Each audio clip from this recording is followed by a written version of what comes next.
देश में इमरजेंसी कानून लागू, बंद पावर प्लांट फिर शुरू होंगे। सभी बिजली प्लांट को केंद्र का आदेश, पूरी क्षमता से करें काम। बिजली की बढ़ती डिमांड को देखते हुए केंद्र सरकार का फैसला। दुनिया में कोयले का 5वां सबसे बड़ा भंडार भारत के पास है।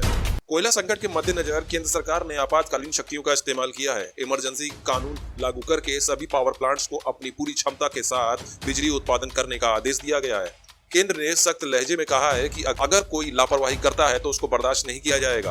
केंद्र ने राज्यों से भी ये कहा है कि किसी बिजली प्लांट को कोयले और गैस की कमी नहीं होने दी जाएगी। जितनी जरूरत होगी उसी के हिसाब से सप्लाई की जाएगी। ये विद्युत अधिनियम 2003 की धारा 11 के तहत दिया गया है। इस कानून के जरिए केंद्र सरकार को असाधारण परिस्थितियों में कई खास अधिकार मिल जाते हैं। सरकार बिजली बनाने वाली किसी भी कंपनी को काम करने या स्टेशन मेंटेन रखने के लिए कह सकती है। एक्ट का सेक्शन 11 क्या कहता है? विद्युत अधिनियम की धारा 11 के अनुसार असाधारण परिस्थितियों में सरकार ऊर्जा कंपनियों को अपने हिसाब से ऑपरेट करने और आउटपुट मेंटेन रखने के लिए कह सकती है। इस धारा में असाधारण परिस्थितियों का मतलब वैसी परिस्थितियों से है जहां राज्य की सुरक्षा, सार्वजनिक व्यवस्था को खतरा हो या प्राकृतिक आपदा आई हो या जनहित में कोई अन्य परिस्थितियां पैदा हुई हो। सेक्शन 11 में यह भी कहा गया है कि यथोचित आयोग इन निर्देशों के प्रतिकूल वित्तीय असर को पूरा करने पर विचार कर सकता है, यानी कंपनियों को हुए नुकसान की भरपाई भी की जा सकती है। क्या देश में असाधारण परिस्थितियां हैं? देश में घरेलू कोयले की सप्लाई बढ़ने के बावजूद बिजली प्रोडक्शन जरूरत के हिसाब से नहीं बढ़ पाया। इस वजह से कई राज्यों में बिजली की भारी कमी हो गई। बिजली प्रोडक्शन के लिए कोयले की रोजाना खपत और सप्लाई में अंतर की वजह से पावर प्लांट में कोयले का स्टॉक भी तेजी से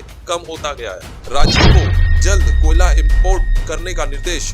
केंद्र ने विदेशी कोयले पर चलने वाले कुछ निष्क्रिय पावर प्लांट में फिर से प्रोडक्शन शुरू करने के लिए कहा। इस फैसले के बाद कोयले की ऊंची अंतर्राष्ट्रीय कीमतों की वजह से प्रोडक्शन न कर पा रहे पावर प्लांट्स भी बिजली का उत्पादन कर पाएंगे। इसके साथ ही केंद्र सरकार ने पावर प्लांट में कोयले की उत्पादकता बढ़ाने के लिए राज्यों को कोयले की आयात जल्द करने की सलाह दी है, ताकि अतिरिक्त कोयला मई 2022 के महीने में ही पावर प्लांट तक पहुँच पाए। राज्यों को कोयला आयात करने की प्रक्रिया को शीघ्र पूरा करने के लिए कहा गया है। किस राज्य का क्या इंपोर्ट स्टेट है? सूत्रों के अनुसार बिजली मंत्री आर.के. सिंह की ओर से कोयले के आयात को लेकर की गई समीक्षा बैठक में प्रस्तुत आंकड़ों के अनुसार ये नोट किया गया कि तमिलनाडु और महाराष्ट्र में कोयले के आयात के लिए आदेश दिए हैं, जबकि पंजाब और गुजरात निविदाओं को अंतिम रूप देने की उन्नत चरण में है। राज्यों को समय पर अपने बिजली संयंत्रों के कोयले का आयात करने के लिए अतिरिक्त प्रयास करने की आवश्यकता है। राजस्थान, मध्य प्रदेश राज्य निविदाएं जारी करने की प्रक्रिया में है। हरियाणा, उत्तर प्रदेश, पश्चिमी बंगाल, उड़ीसा और झारखंड ने भी अभी तक निविदाएं जारी नहीं करी हैं या कोयले के आयात के लिए कोई महत्वपूर्ण कार्रवाई नहीं करी है। कोयले का 5वां सबसे बड़ा भंडार। कोयला, खान और रेल राज्य मंत्री राव साहेब पाटिल दानवे ने कहा कि भारत के पास दुनिया के कोयले का 5वां सबसे बड़ा भंडार है। ऐसे में सप्लाई के लिए चिंता करने की जरूरत नहीं है। उन्होंने कहा कि सरकार का घरेलू कोयला उत्पादन वित्तीय वर्ष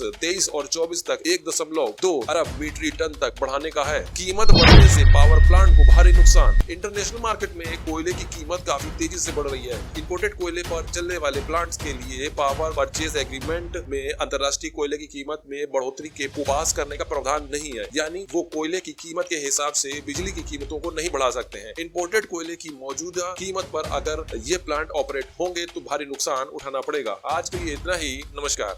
हमारे चैनल को सब्सक्राइब करिए, लाइक करिए और कमेंट करिए, और कमेंट बॉक्स पर अपने सुझाव भी हमको जरूर भेजिए।